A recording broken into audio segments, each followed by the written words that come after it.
The stale cabin air of Flight 7, bound for the bustling hub of Oak Haven, felt heavier than usual that Tuesday afternoon. Anya Sharma, a veteran flight attendant with 15 years of navigating the skies, adjusted her crisp navy uniform, a practiced smile plastered on her face as she walked down the aisle. Her eyes, however, held a weariness that no amount of cheerful greetings could mask. Today, she felt it in her bones. This was going to be one of those flights. It started subtly, as it always did. A persistent call button from row 17, seat C. Anya, ever the professional, responded promptly. "How may I help you, sir?" she asked, her voice calm and modulated. The man, Mr. Reginald Finch, a portly figure in an ill-fitting suit, reeked faintly of stale whiskey despite the pre-flight boarding restrictions. He gestured wildly at his empty plastic cup. "Another gin and tonic, darling, and make it snappy. This turbulence is making me thirsty." Anya's smile tightened. "Sir, we haven't even taken off yet. We're still at the gate, and we've already served your complimentary drink. Any further alcoholic beverages will need to be purchased after we reach cruising altitude." Finch scoffed, his jowls jiggling. "Don't you know who I am? I'm Reginald Finch. I own half the textile mills in the Midwest. I can buy this airline, let alone another gin and tonic." Anya had heard it all before. The entitled rants, the thinly veiled threats, the desperate attempts to assert dominance in a confined space where rules were paramount. She simply repeated the policy, her voice unwavering. "I understand, Mr. Finch. However, airline policy dictates." He cut her off with a dismissive wave. "Policy just get me the drink, or I'll have your job." This was just the beginning. As the Boeing 737 finally pushed back from the gate, Finch's demands escalated. He complained about the seat pitch, the quality of the complimentary, the temperature of the cabin, the choice of in-flight entertainment. Each complaint was delivered with increasing volume, punctuated by aggressive gestures that occasionally brushed against Anya's arm or the heads of unsuspecting passengers. Anya and her colleagues, Mark and Chloe, tried every de-escalation technique in their extensive training manual. They offered him water, suggested he try the noise-canceling headphones, politely reminded him of the code of conduct, and even offered to move him to a different seat if one became available. Nothing worked. Finch seemed to thrive on the attention, his belligerence fueled by the captive audience. At cruising altitude, his demands for alcohol became more insistent. Anya, following protocol, refused to serve him further, noting his obvious intoxication and disruptive behavior. "Sir, I'm afraid I cannot serve you any more alcohol. You are becoming a disturbance to other passengers." "A disturbance?" Finch bellowed, rising slightly from his seat, causing a ripple of unease through the cabin. "I'm a paying customer. I demand to be treated with respect. You're nothing but a glorified waitress in the sky." A young mother across the aisle, cradling a sleeping infant, flinched. A businessman to Rose, back engrossed in his laptop, shot Finch a furious glare. The tension in the cabin was palpable, a low hum of discomfort and irritation. Anya felt a tremor of exhaustion run through her. 15 years, thousands of flights, countless difficult passengers. But something about Finch, his sneering contempt, his relentless, personal attacks, chipped away at her professional facade. Her hands, usually steady, trembled slightly as she clutched the beverage cart. "Mr. Finch," she said, her voice now a low, dangerous whisper, "I am asking you, for the last time, to please return to your seat and remain seated for the remainder of the flight. If you continue to be disruptive, I will have to report your behavior to the captain, and you may face consequences upon landing." Finch laughed, a harsh grating sound. He took a step into the aisle, his face contorted into a sneer. "Consequences? What consequences? You think you can scare me, little girl? I've got more money than you'll ever see in your pathetic life. And you know what? You deserve to be slapped for your insolence." The words hung in the air, a venomous threat, and then he raised his hand, not to strike, but in a dismissive, condescending gesture, as if swatting away a fly. It was the final straw. Something snapped inside Anya. All the years of enduring verbal abuse, the countless indignities, the unspoken frustrations of a demanding job, coalesced into a single, blinding flash of fury. Before her conscious mind could process the action, her right hand shot out, a swift, precise motion honed by years of reaching for overhead bins and serving trays. Smack! The sound echoed through the cabin, sharp and shockingly loud in the confined space. Reginald Finch's head snapped to the side, his sneer replaced by a look of stunned disbelief. A vivid red mark bloomed on his cheek. A profound, absolute silence descended upon Flight 714. Passengers froze, eyes wide, mouths agape. The sleeping infant woke with a startled cry. Anya stood rigid, her chest heaving, her hands still slightly raised. The rage, momentarily unleashed, now gave way to a cold, terrifying dread. What had she done? The aftermath was instantaneous and chaotic. Mark and Chloe, jolted out of their professional composure, rushed forward. Finch, recovering from the shock, let out a roar of outrage. "She hit me. The flight attendant just assaulted me. I'll sue this airline into the ground. I'll have her arrested." Anya, pale and trembling, could only stare at her hand, as if it belonged to someone else. The captain, alerted by the sudden commotion, made an announcement, his voice tense and authoritative, instructing all passengers to remain seated. Within seconds, the incident was being relayed to the cockpit. The captain, a stoic man named Captain Miller, listened grimly to Anya's shaky confession and Finch's enraged accusations. He knew, with a sinking feeling, that this was no ordinary mid-air dispute. A flight attendant striking a passenger was unprecedented, a breach of protocol so severe it bordered on unthinkable. Simultaneously, a passenger en route, a sharp-eyed journalist named Sarah Jenkins, had already pulled out her phone. She hadn't captured the slap itself, but the immediate aftermath.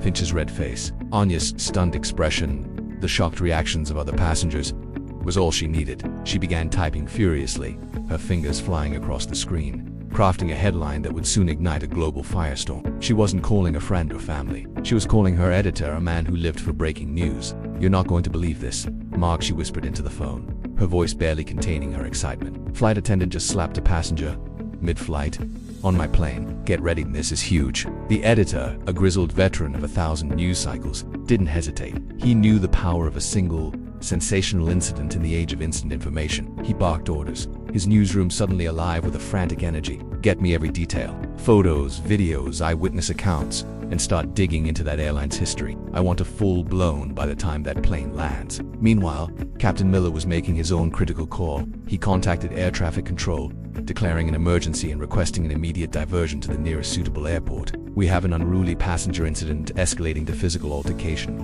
he stated, his voice devoid of emotion, requiring immediate ground intervention. The air traffic controller, accustomed to various emergencies, still felt a jolt. A physical altercation involving a flight attendant. This was unheard of. The information was immediately relayed up the chain of command, from the control tower to regional operations centers, and then, with alarming speed, to the airline's corporate headquarters. At Global Wings, the airline in question, the news hit like a meteor. CEO Richard Vance was in a high-stakes meeting discussing quarterly profits when his assistant burst in. "Sir, there's an incident on Flight 714, a flight attendant.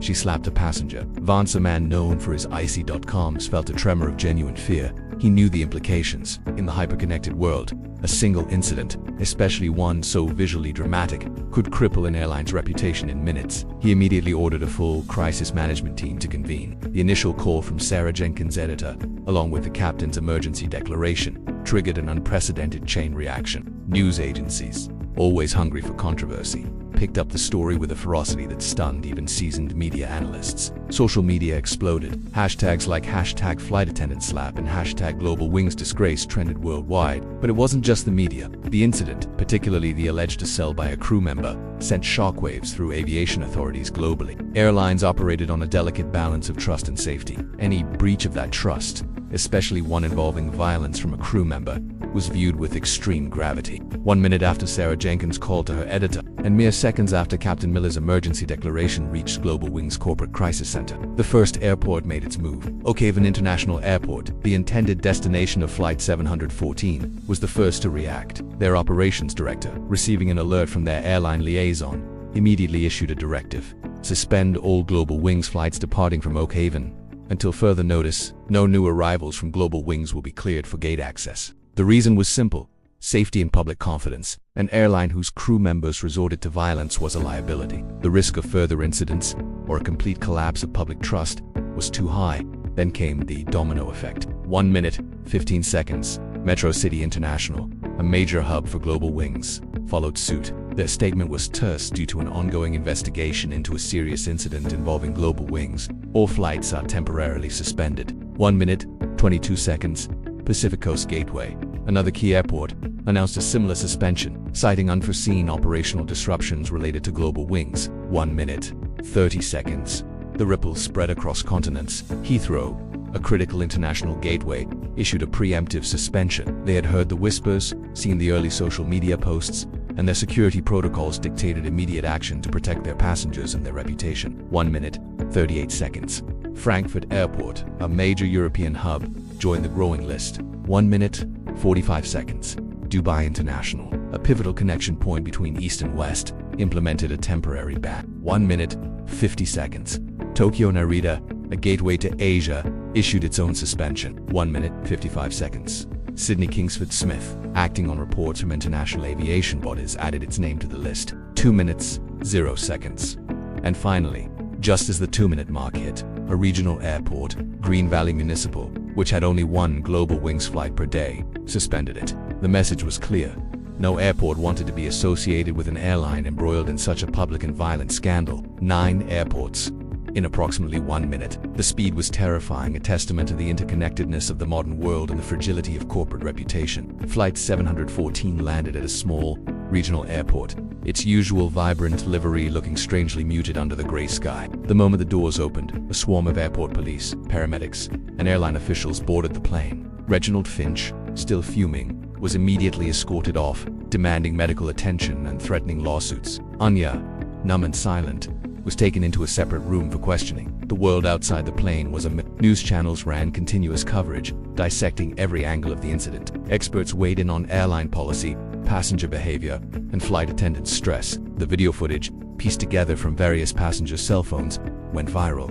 Global Wings stock reservations were cancelled en masse. The airline, once a symbol of reliable travel, was now synonymous with chaos and violence. Richard Vance, the CEO, appeared on national television, his face drawn and grim, issuing a formal apology to Mr. Finch and the affected passengers, and announcing Anya Sharma's immediate suspension pending a full investigation. He promised transparency and swift action, but the damage was already done. Anya's life, meticulously built over years of dedicated service, crumbled in an instant. She was a single mother, her son Liam her entire world. The job wasn't just a career, it was her livelihood, her identity. Now, she was a pariah, a slapping flight attendant, her face plastered across every news outlet. The initial investigation was brutal. Finch, playing the victim, exaggerated his injuries and painted Anya as a deranged aggressor. Other passengers, though many had witnessed Finch's escalating behavior, were reluctant to fully support Anya, fearing legal repercussions or simply wanting to avoid involvement. Sarah Jenkins' article,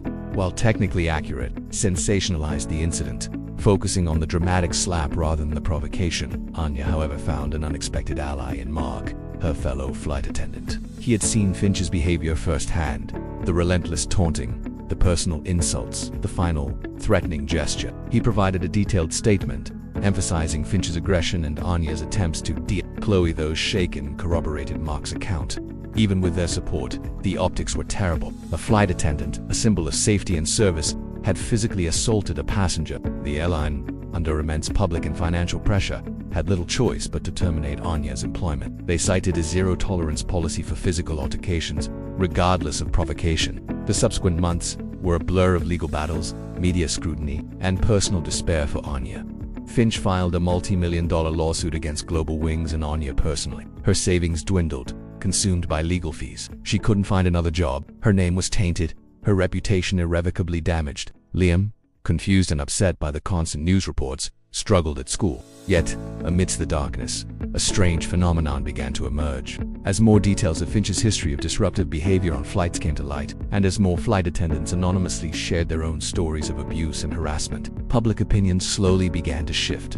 A grassroots movement, #SupportFlightAttendants, gained traction on social media. Former passengers shared their experiences with unruly travelers. Pilots and crew members spoke out about the daily challenges they faced, often with little recourse against abusive passengers. The narrative began to evolve from flight attendant slaps passenger to flight attendant snaps after extreme provocation. Anya's lawyer, a tenacious public defender named David Chun, seized on this shift. He argued that Anya's action, while regrettable, was a momentary lapse in judgment under extreme duress, a human reaction to relentless verbal assault and a perceived physical threat. He presented evidence of Finch's prior incidents, painting a picture of a serial abuser who had finally pushed someone too far. The lawsuit dragged on for over a year. Global Wings, desperate to salvage its image and facing a potential class action lawsuit from passengers demanding better protection from unruly travelers, eventually settled with Finch out of court for a significantly smaller sum than he had initially demanded. The terms were confidential, but it was clear the airline wanted the scandal to disappear.